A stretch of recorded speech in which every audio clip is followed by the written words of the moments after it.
اقرا پروین صاحبہ نے یوگی سے پوچھا ہے کیا لڑکی کا اسکول میں پڑھنا ضروری ہے؟ کیا لڑکی کو اسکول میں پڑھنا ضروری ہے؟ اگر وہ اسکول میں پڑھے بغیر ہی سب کچھ جان جائے تب بھی ضروری ہوگا؟ دیکھیے، علم ضروری ہے، اسکول علم کا ایک ذریعہ ہے، تو اگر یہ ذریعہ کہیں اور سے حاصل ہو جائے، گھر کی چار دیواری میں رہ کے حاصل ہو جائے تو سب سے اچھی بات ہے۔ قرآن مجید میں اللہ تعالیٰ کا حکم ہے وَقَرْنَ فِي بُيُوتِكُنَّ، اللہ نے خواتین کو حکم دیا کہ اپنے گھروں میں قرار پکڑیں، تو کسی ضرورت سے باہر نکلا جا سکتا ہے، تو اگر گھر میں ہی کوئی ایجوکیشن کا، تعلیم کا انتظام ہو جائے تو یہ سب سے بہتر ہے۔ اور خاص طور پہ اس زمانے میں اسکولوں کا ماحول بہت زیادہ خراب ہو چکا ہے، بہت ہی زیادہ خراب ہو چکا ہے۔ ایجوکیشن تو اسکولوں میں ویسے بھی نہیں ہے، لوگ اپنی ہی محنت پہ پڑھ رہے ہوتے ہیں، اسکول تو ایک فارمیلٹی پوری کر رہا ہوتا ہے بس ایک۔ جو پڑھنے والے اسٹوڈنٹس ہیں، چاہے وہ لڑکے ہوں یا لڑکیاں، وہ گھروں میں ہی پڑھ رہی ہوتی ہیں، اپنے طور پر وہ محنت کر رہی ہوتی ہیں۔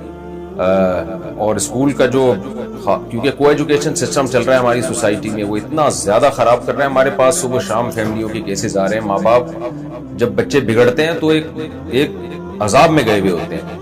مجھے والدین بتا رہے ہوتے ہیں آ کے کہ ہم نے لاکھوں روپے دے کر اپنے بچوں کو بگاڑا ہے، فری میں بگڑ جاتے تو شاید اتنا افسوس نہ ہوتا، ہم نے لاکھوں روپے دے کے بچوں کو بگاڑا ہے اپنے۔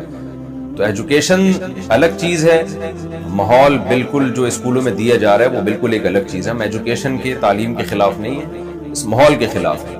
تو اگر کوئی ایسا اسکول ہو جہاں اچھا ماحول ہے، جیسے پاکستان میں تو بہت سارے اسلامک اسکول ہیں، بڑا اچھا ماحول ہے وہاں پہ، بچے بڑی تمیز سیکھتے ہیں وہاں جا کے، حیا سیکھتے ہیں، مذہب بھی سیکھتے ہیں اور ایجوکیشن میں بھی آگے بڑھتے ہیں۔ تو اگر ایسے اسکولز ہیں انڈیا سے، یہ صاحبہ نے پوچھا ہے، تو اگر وہاں پر ہیں تو ٹھیک ہے، ہوں گے یقیناً، ہر جگہ ہی ہوتے ہیں، ورنہ میں سمجھتا ہوں کہ کوئی اور تعلیم کا کوئی اور نظام یا کوئی اور ذریعہ ہونا چاہیے۔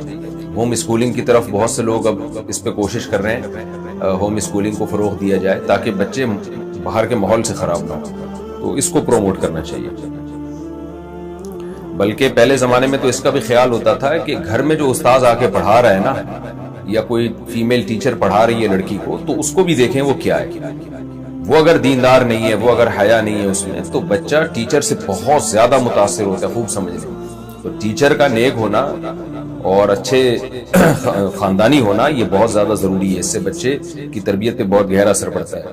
خوب سمجھ لیں، اسلام میں تعلیم سے زیادہ اہمیت تربیت کی ہے، اور یہ دو بالکل الگ الگ چیزیں، تعلیم اور تربیت، ان کو مرج نہیں کرنا چاہیے۔